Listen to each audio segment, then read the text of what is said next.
Ich bin eher gegen diejenigen, die sagen, ich will hier keine Scharia in Deutschland. Das ist Schwachsinn. Jeder, der sich Die den Islam verändern. Du bist für authentischen Islam, so wie er ist. Jeder, der sich als Muslim bezeichnet, muss die Scharia wollen auf der ganzen Welt. Ich will die Scharia in Deutschland auf jeden Fall. Würdest du die deutsche Verfassung aushebeln, wenn du die Gelegenheit hättest? Auf jeden Fall. Okay, danke. Wie zum Beispiel? Wie könnte man jetzt aus Deutschland einen islamischen Staat machen? Wie zum Beispiel? Laut den Werken ist das so, dass man, wenn man in der Mehrheit ist, wie Sie auch erklärt haben, sind wir dafür befohlen, Deutschland einzunehmen, auf jeden Fall. Also es ist den Moslem, das ist eine islamische Pflicht, auch Deutschland einzunehmen. Auf jeden Fall. Ich respektiere deine Ehrlichkeit und du bist ja gegen die Liberalen, die jetzt sagen, nein, das stimmt nicht und wir sollen hier in Frieden leben. Muslime zu sein.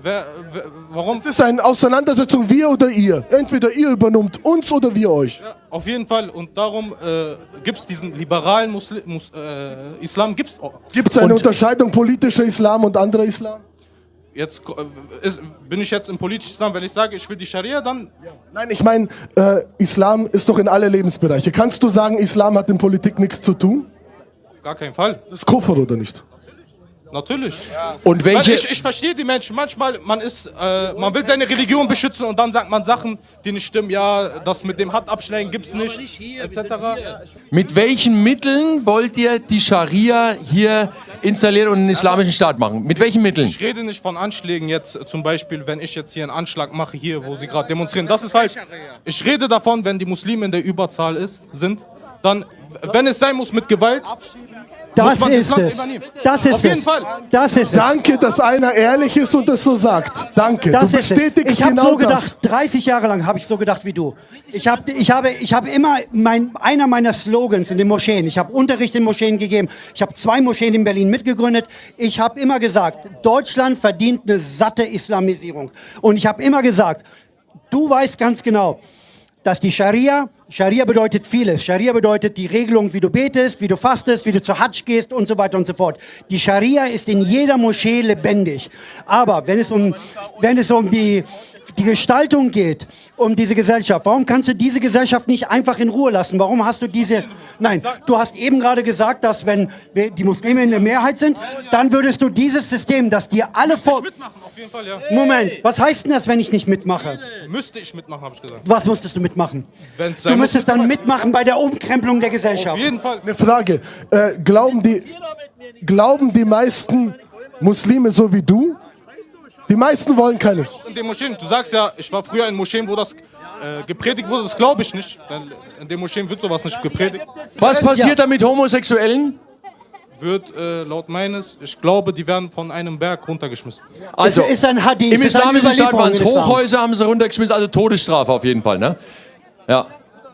Ich will auf jeden Fall die Scharia hier. Und wer was anderes sagt, der soll sich nicht den Islam zuschreiben. Und kann man den Islam reformieren? Darf man den Islam verändern und sagen, wir passen ihn jetzt an die Moderne an? Oder bleibt der Islam immer gleich so, wie er damals gekommen ist?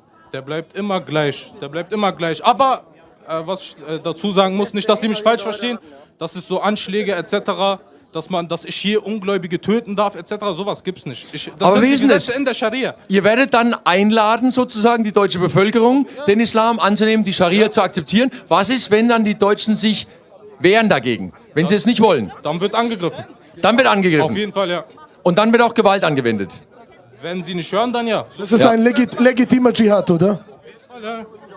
Und war nichts in dem Koran, was dich irgendwie jetzt irritiert hat? Ist für dich alles in Ordnung? Ja? Auf jeden Fall. Also Gesprochen von Allah. Hand abhaken bei Diebstahl, ja, Fall, in ja. Ordnung. Aber hättest du kein Mitleid, zum Beispiel jetzt, du bist mit einem Deutschen aufgewachsen und dann seid ihr in der Mehrheit und der sagt, nee, ich will mich nicht unterwerfen. Hättest du kein Mitleid, dann ihn zu töten? Kein Mitleid mit ihm zu töten. Entweder, er kann ja da leben mit der Jizya etc. Als Dhimmi kann er ja leben. Ja. Die Demütigungssteuer, das ist wenn er eine kein Jude oder Demütigungssteuer für Christ ist? Christen und Juden. Das ist genau das Programm des politischen Islams. Kitab. Andersgläubige nicht. Warte, ein wichtiger Punkt. Wer darf in einem islamischen... Moment. Wer darf in einem islamischen Staat leben? Nur Ahlul Kitab, also nur Juden und Christen. Was passiert mit Schiiten, Atheisten und so weiter? Hindus, Buddhisten. Die dürfen nicht drin leben. Entweder reisen die aus oder die werden hier, genau, ja. Schaut her, was er sagt, ist genau das, wie es im Koran steht. Ist das falsch Bekämpft die übersetzt? Juden und Christen, bis sie ihren Tribut in Demut entrichten und sich unterwerfen. Ja? Die Jizya zahlen, ne? Die Schutzsteuer. Genau das ist das Programm.